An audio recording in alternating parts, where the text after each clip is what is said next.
Ann Cornick from Paint and Porcelain Exchange, and I'm here to teach beginners how to get started in China painting. But if you're someone who's been painting for a while and you need a project, this might also help you out too. We're going to be doing very simple Valentine projects today. So you can even have your kids do these projects. You know, if the weather's cold and they're home or there's a snow day or something. The first one is going to be a doodle project. It's doodle art, which everybody can do. The second, we're going to be using some tape and making a striped picture frame. I'll show you what my doodle art looks like. Now, this is one I did just with circles. I asked my daughter to go to the antique mall and bring back the one that she liked the best. And this is the one that she brought back. And you can see this. It's all circles. See how simple that is? Anybody can do it. And I just stuck a chain on it. I had these in the house and I thought, well, why not? One of the things found recently is called a Micron 3. This is it. And it's an archival pen. These were only $3. And I got them before from an estate, and I used them, and I really liked them. And I thought, boy, if I ever find these, but they were so expensive at the time when I did find them. And now they're on sale for like $3 at Dick Blick. So I picked up 4 of them. And the thing I like about these is, first of all, the point is even thinner than the Sharpie point. So it doesn't interfere as much with your painting.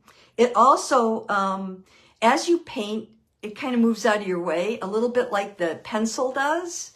You know, if you use one of these graphite pencils, like the Stabilo pencils, it kind of moves out of your way and it fires out. So, best of all worlds. Right. That's my little doodle. So I took my pen, and let me just doodle on the bottom of this box so you can see. And I decided that in the middle I would make a heart. So I just drew the heart in like this. And then I just put circles around it. Now, I will caution you, don't make these too small. I did on my small piece, but the bigger you make them, the easier they are to just color in. So that's how easy it is. Now, let me show you to wipe these off. Let's say you make a mistake. See, you just wipe it with your finger or Q-tip and it comes right off. So that's why I like this new pen. So here it is.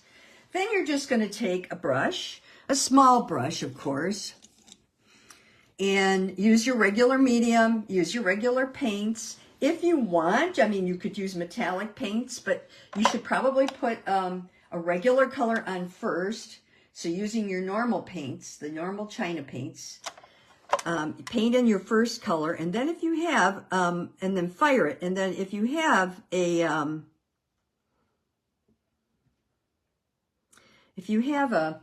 metallic, on the second fire, you can put the metallic over it, and you'll actually find that it looks really cool. Now, there are, I don't know where you can get metallic paints. People ask me that all the time, and it's not something that's easy. So if you find it anywhere, you know, and you want to get it, great.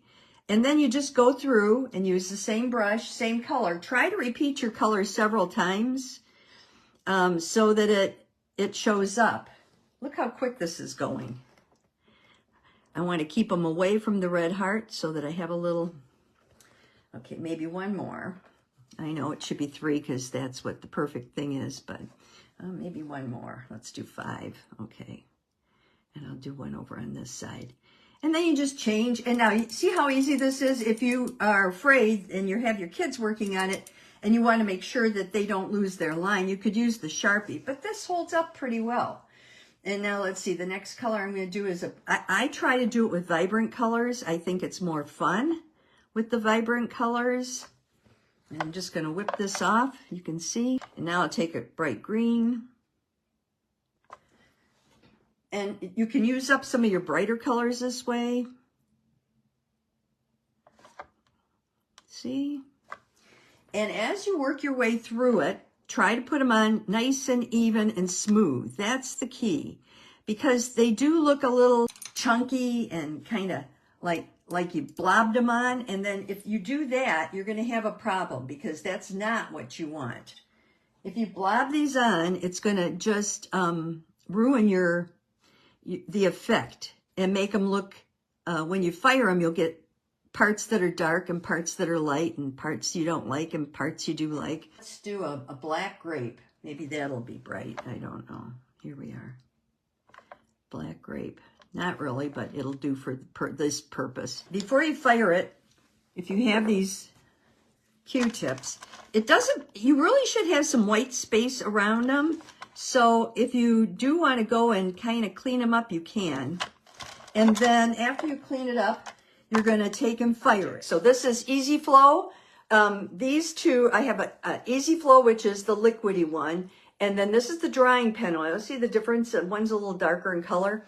The Easy Flow is AMP5 Easy Flow. And this is, the drying pen oil is AGS 21 drying pen oil. Now, you can use either one of these after you fire your project. You can use either one of these to make the black circles. One thing you want to do, though, is mix it with powder.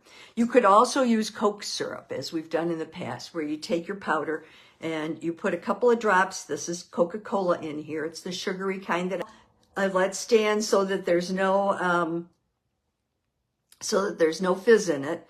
And I don't drink it a lot, so I keep it in a little squeezy bottle. And I put a little bit, maybe that much, black paint down and mix this with a drop.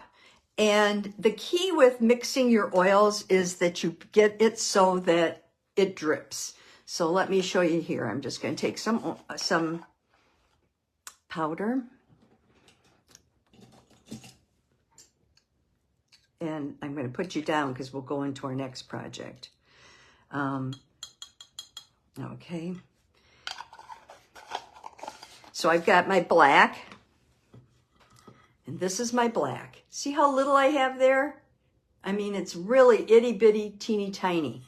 And then I'm just going to take like a drop of this, and this is my Coke syrup.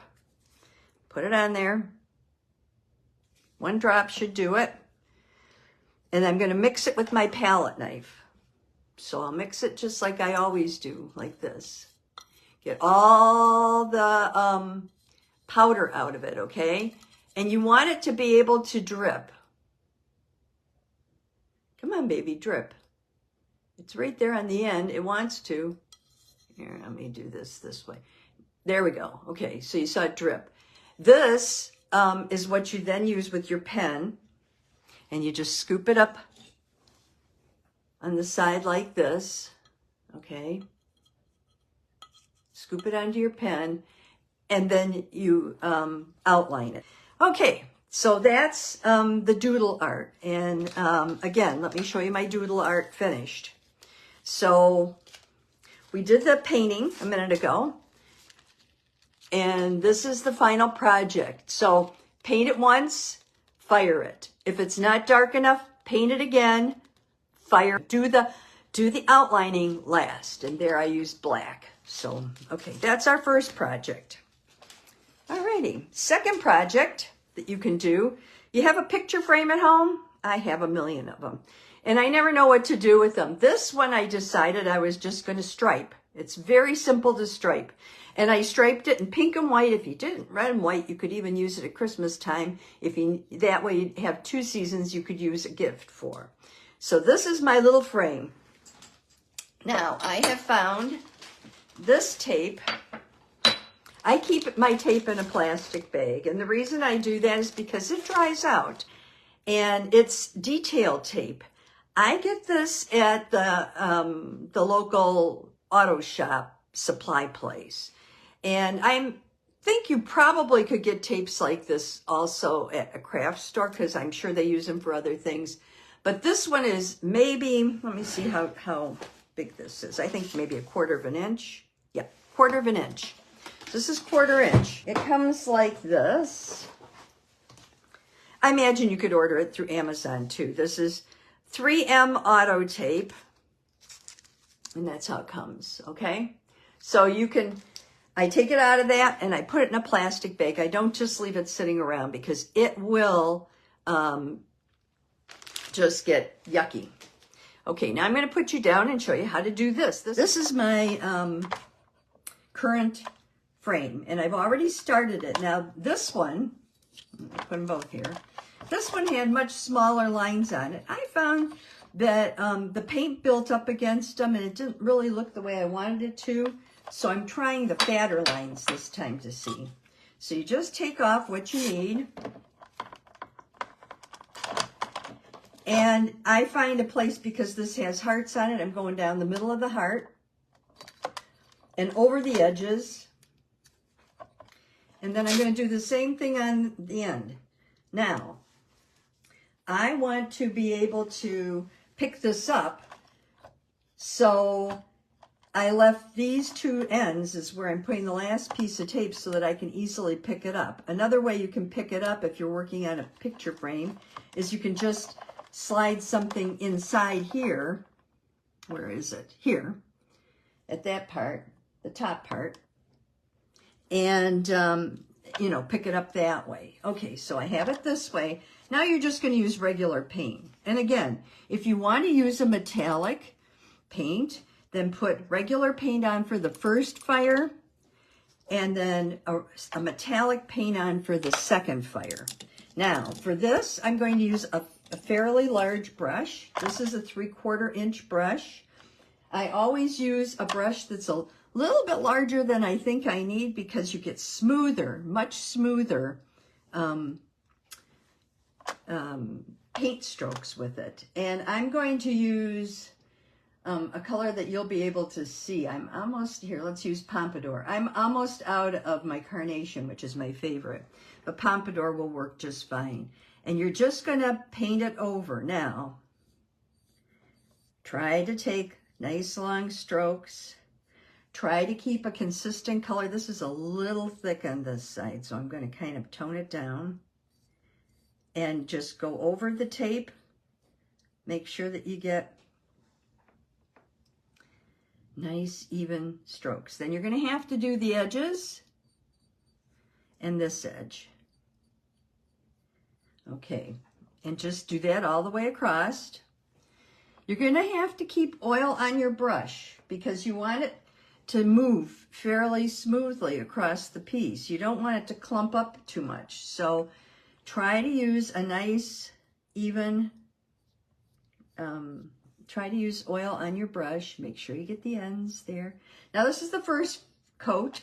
The only thing I would caution you with the first coat is to make sure it's smooth, because you can't go back and put a second coat on this.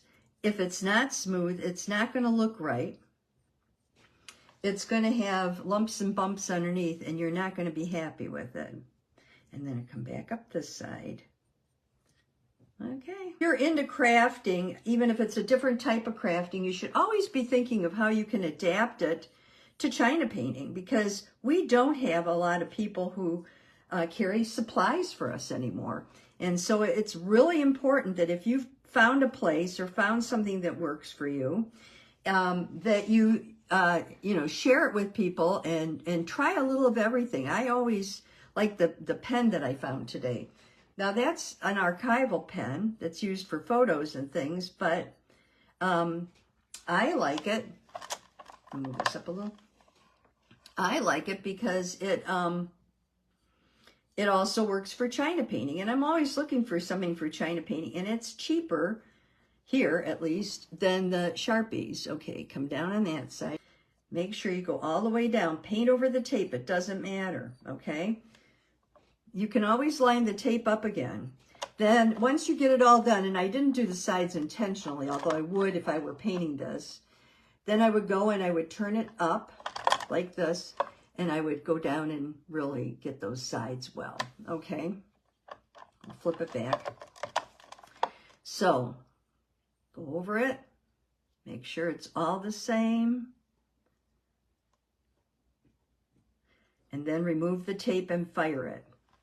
So let's see what it looks like when we remove the tape. I'm going to just get this red out of this brush, because as those of you who use red know, it can be a pain. Now this is Pompadour. I don't usually have problems firing Pompadour. Everybody was talking this week about how difficult it is to fire reds. It's not your kiln if it fires out. It might be the paint. I tend to use carnation and Persian red for my first fire. I've used Pompadour, but I tend to use Pompadour because I like it more as a pink. And so I use it very lightly in place of a pink on roses. Okay, now you're just going to take this off. All right. And here I have a little, I can just, oh, before you do that, take your Q-tip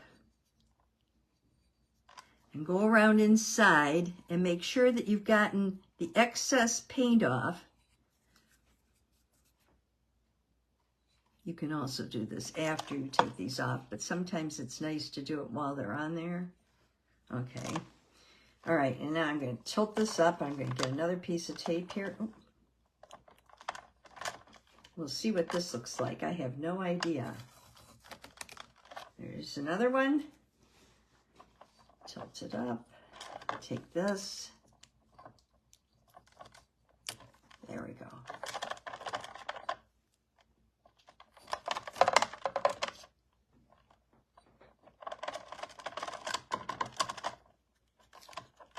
There's another one.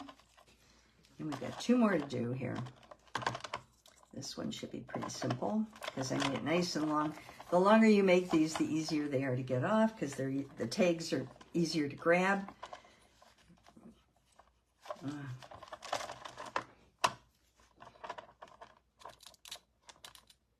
Here we go.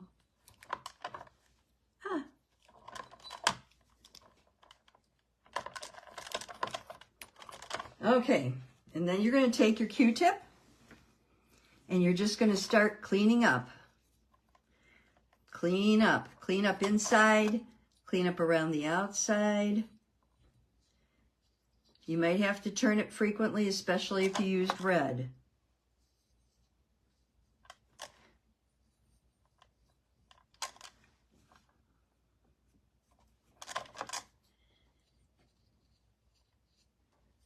Oh, I don't want to do that there. I'm not going to touch it up now because I can touch it up later.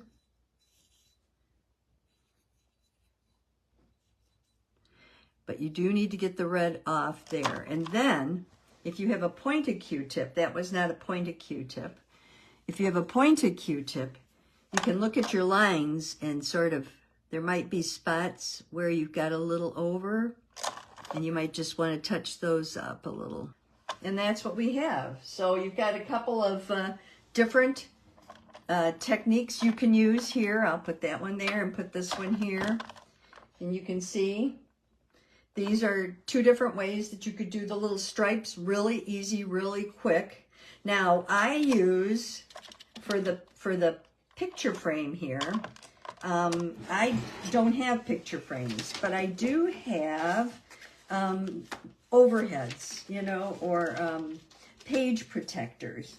And what I do is I cut out, I don't have one right here I can show you, but I cut out a piece of the page protector.